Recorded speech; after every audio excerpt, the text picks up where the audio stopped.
Today I want to explain to you how to read electrocardiogram using my own electrocardiogram as an example. First, let's talk about how an ECG is recorded on paper. The ECG paper moves at a speed of 25 millimeters per second. Now, let's break down the grid pattern on the paper. Each small square measures 1 millimeter and represents 40 milliseconds. Each large square is made up of 5 small squares and represent 0.2 seconds. There are 5 large squares in 1 second. If a heartbeat occurs exactly every 5 large squares, that means the heartbeat is beating at 60 beats per minute. So for example, if there are 3 large squares, the heart rate will be 100 beats per minute.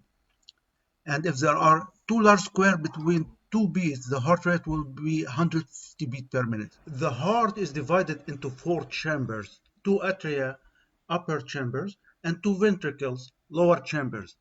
These chambers are separated by muscular wall called the septum.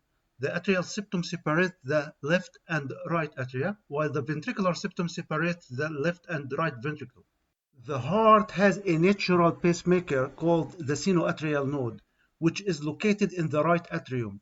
The sinoatrial node generates an electrical impulse which spreads through the atria, causing them to contract and pump blood into the ventricles.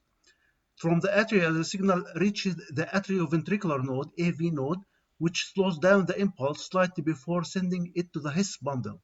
The His bundle then splits into 2 pathways, the right bundle branch and the left bundle branch, carrying the signal to the ventricles and making them contract.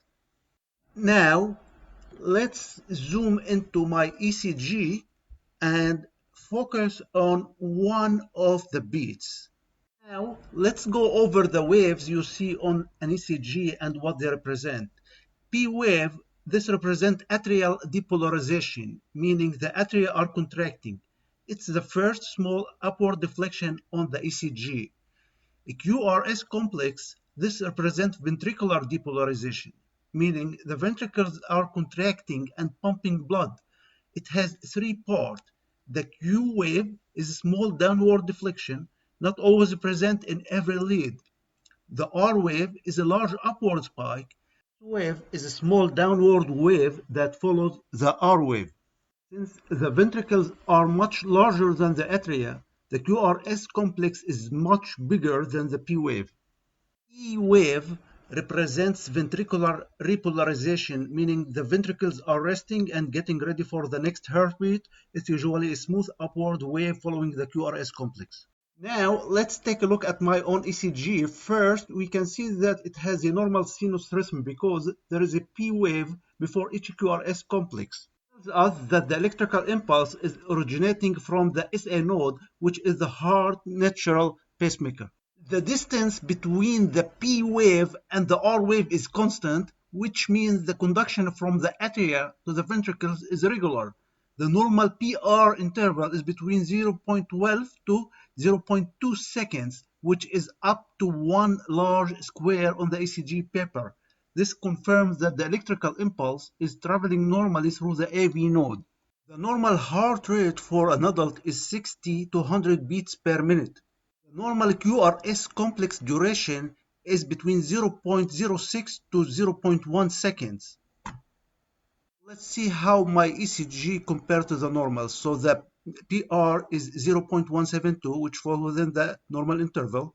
The heart rate is 57, which is slightly below the normal range, which I think because I started running recently, at least it's go down below 60. And the QRS is 0.084, which is within the normal range as well. The P waves are normally inverted in AVR and AV1, as you see in my ECG tracking. The T waves are also inverted in AVR and V1, which is totally normal. Thank you for watching. Please leave us any questions in the comments, and please subscribe and see you in the next video.